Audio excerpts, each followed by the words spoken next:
Bueno, buenos días. A continuación voy a presentar una caracterización biológica de dos grasas que se usan en la industria de los molinos de azúcar, una de base vegetal y otra de base sintética. Este trabajo esencialmente hace parte de esta red de trabajo entre la Universidad Tecnológica de Pereira y la Universidad Nacional Autónoma de México.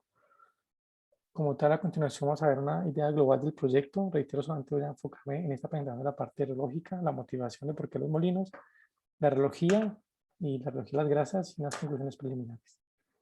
El proyecto como tal, esencialmente tenemos tres líneas de trabajo fuertes, que es la reología, la tribología y la parte físico-química para poderlas usar en algunas aplicaciones. Una de ellas es el uso de los lubricantes y los desgastes que se producen en los molinos de caña de azúcar. Esencialmente, estos molinos de caña de azúcar se encuentran en cierta región del país y hacen parte de la industria azucarera de nuestro país. Estos molinos azucareros tienen como función esencialmente la obtención del jugo para poder extraer la sacarosa de la caña de azúcar. Y para esto se requiere una combinación de 3 o 4 masas cilíndricas o rodillos, como lo vemos en la imagen izquierda, generalmente montados en un perfil triangular, como se evidencia en esta imagen. Las condiciones de trabajo de estos molinos están en condiciones de temperatura entre 60 y 80 grados centígrados, en condiciones de presión están entre los 16 y 18 megapascales. A la parte derecha tenemos la representación esquemática de un despiece de un cojinetes de la masa superior. Las piezas que se desgastan ahí es un sistema bronce-acero. Lo que buscamos primordialmente es apoyar la migración de eh, las grasas de base mineral, asfálticas, a grasas de base vegetal o sintética, y de esta manera favorecer el medio ambiente. Esencialmente las grasas minerales son altamente tóxicas y después de su ciclo de trabajo pues terminan siendo ligeramente no biodegradables. Situación contraria con las grasas de base vegetal o sintéticas. Reitero, lo que vamos a mostrar a continuación, lo que se verá a continuación, va a ser parte de la reología, únicamente la reología de las grasas como tal. Entonces, la reología como ciencia siempre la asocian con la viscosidad únicamente, pero eso no es así, la reología es mucho más que eso. Por tal motivo, esta ciencia habla de la deformación y del flujo de los materiales. Hay unos materiales que fluyen y otros que se deforman. Por tal motivo, aparecen tres variables importantes en la reología que voy a tratar de sintetizar a continuación. Una es el esfuerzo de corte, otra la rapidez de corte y otra es la deformación, pero no son las únicas. Aparece la temperatura, por el hecho de que las grasas no son puras.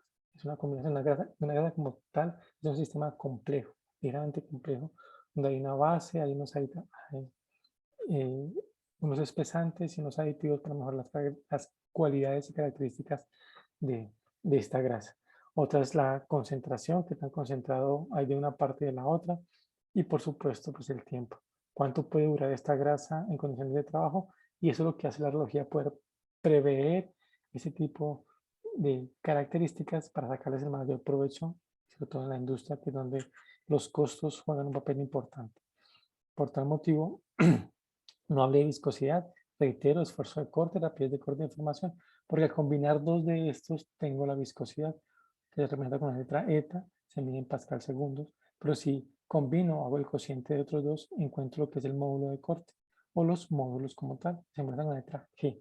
Más adelante vamos a ver dos tipos de G, una G' y una G doble prima, haciendo referencia al módulo de almacenamiento, el módulo de pérdida como tal.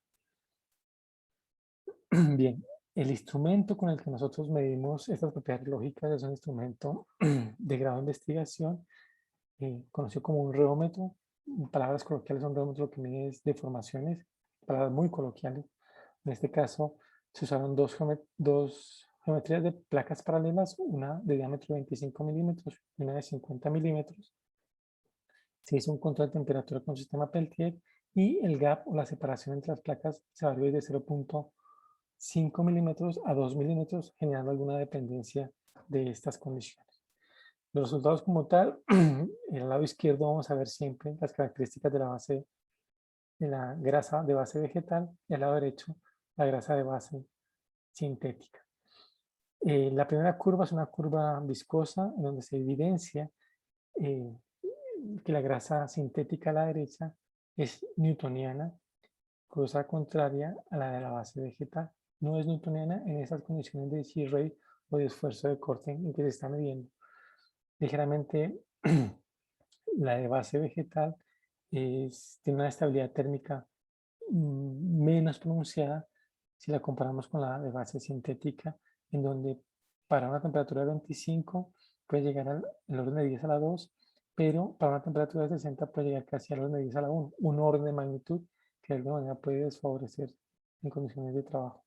Otras características, como les mencionaba al principio, son los módulos de almacenamiento y pérdida, la cual me dice qué comportamiento predomina en ciertas condiciones de barrio de frecuencia.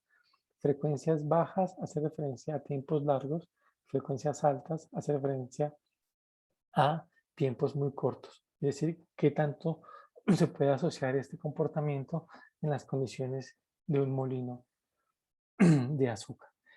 La situación característica importante que quiero mostrar acá es que la parte predominante es la parte viscosa, la parte de pérdida, pero a medida que va aumentando la temperatura,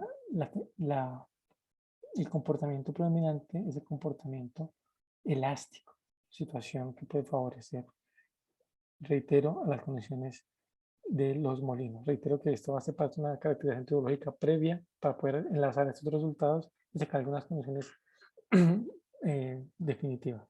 Situación contraria con la grasa de base sintética, en donde siempre predomina la parte viscosa. En la variación de temperatura, la parte viscosa es la que predomina. Otra de las gráficas que se pueden sacar son los barridos de deformación, en donde de alguna manera la grasa de base sintética presenta una estabilidad amplia para este barrido de deformación, situación contraria a la base vegetal, la grasa de base vegetal. Voy ligeramente rápido esta gráfica. Es un complemento al anterior, que decía que la grasa de base sintética a un barrio de frecuencias y dos deformaciones la grande y pequeña, siempre predomina la parte